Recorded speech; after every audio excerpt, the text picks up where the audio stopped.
ചകിരിനാര് കൊണ്ട് കൊന്ത ഉണ്ടാക്കിയപ്പോഴേക്കും കുരിശിന് വേണ്ടി ചെയ്ത ആ സ്റ്റിച്ചില്ലേ, ആ സ്റ്റിച്ച് നമ്മൾ ഈ ബ്രഷിലേക്ക് ചെയ്യുവാനാട്ടാ. എന്തുകൊണ്ടിട്ടാന്നാ, നീ ഗോൾഡൻ കളറിലെ കമ്പി കൊണ്ടിട്ട് സ്വർണ്ണനാരിൽ തീർത്ത ഒരു സ്വർണ്ണ വള ഉണ്ടാക്കുക എന്നുള്ളതാണ് കേട്ടോ നമ്മളുടെ ഒരു ആഗ്രഹം. ചകിരിനാരിൽ ചെയ്യുമ്പോഴേക്ക് കുറച്ച് ചകിരിനാരുകൾ കൂട്ടി പിടിച്ചിട്ട് അതിന്റെ മേളിലേക്കാണ് സ്റ്റിച്ച് ചെയ്ത് പോകുന്നത്. ഇപ്പൊ നമ്മൾ ഈ ബ്രഷിലേക്കാണ് കേട്ടോ ഈ സ്റ്റിച്ച് കംപ്ലീറ്റ് ആയിട്ട് ചെയ്തു പോകുന്നത്. ചകിരിമാലയുടെ കണ്ണിയുടെ ഫസ്റ്റ് സ്റ്റിച്ച് ആണ് കേട്ടോ ഇപ്പൊ നടക്കുന്നത്. ഈ വീഡിയോ കണ്ടിട്ട് നിങ്ങൾക്ക് ഇത് ചെയ്യാൻ പറ്റുമോ എന്ന് എനിക്ക് അറിയില്ല കേട്ടോ. എങ്കിലും എനിക്കിത് പറഞ്ഞ് അവതരിപ്പിക്കാൻ പറ്റുന്നില്ല, അതുകൊണ്ട് കണ്ടു ചെയ്യാൻ ശ്രമിക്കണേ. ഇപ്പൊ ദേ ഒരു റിംഗ് പോലെ ആയിട്ടില്ലേ, ഇനി ദേ റാ പോലെ വളച്ച് ഒരു ക്രോസിലൂടെ അങ്ങ് കോർത്തെടുത്ത് വീണ്ടും ഓപ്പോസിറ്റ് സൈഡിലെ റാ പോലെ വളച്ച് വീണ്ടും ആ ക്രോസിലേക്ക് തന്നെ കോർക്കുക, വീണ്ടും ഓപ്പോസിറ്റ് സൈഡിലെ റാ പോലെ വളക്കുക, പിന്നെയും കോർക്കുക. ഇത് തന്നെ പരിപാടി. ഒരേ അളവിൽ തന്നെയാണെങ്കിൽ ഇത് ഇങ്ങനെ ഒരു പാറ്റേൺ വരത്തുള്ളേ. ഒരു 1/4 മണിക്കൂർ ആയപ്പോഴേക്കും ഇത്ര വരെ ആയിട്ടുണ്ട് കേട്ടോ. നമുക്കിത് അറ്റം വരെ എത്തിക്കണം. ഗോൾഡൻ വളയുടെ കൂടെ കോപ്പറിന്റെ ബോട്ടിലാണ് കേട്ടോ പരിചയപ്പെടുത്താൻ പോകുന്നത്. നല്ല കോമ്പിനേഷൻ അല്ലേ. ചെമ്പിനെ ബാക്ടീരിയകളെയും സൂക്ഷ്മാണുക്കളെയൊക്കെ നശിപ്പിക്കാനുള്ള കഴിവുണ്ട്. അതുകൊണ്ട് തന്നെ ഇതിനുള്ളിൽ വെള്ളം നിറച്ച് വെച്ചാലേ ജലത്തിലുള്ള രോഗാണുക്കളുടെ എണ്ണം തന്നെ.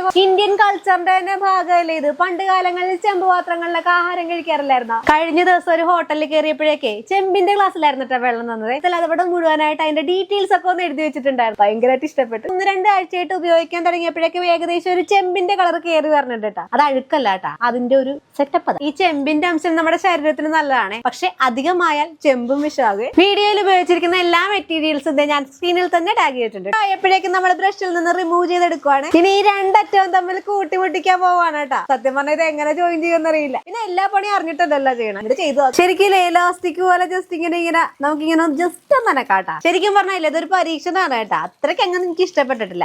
ജോയിൻ ചെയ്തിരിക്കുന്ന ഭാഗത്തിരി ടാസ്ക് ആയിരുന്നേ. ബാക്കിയൊക്കെ കുഴപ്പമില്ലെന്ന് തോന്നുന്നു. ഇട്ട് കാണിച്ചു തരട്ടെ. വലിയ തിരക്കേടില്ലാത്ത ഒരു സാധനം. വളയെന്ന് പറയുവോ ചെയിൻ എന്ന് പറയുവോ എന്ന് എനിക്കറിയില്ല കേട്ടോ.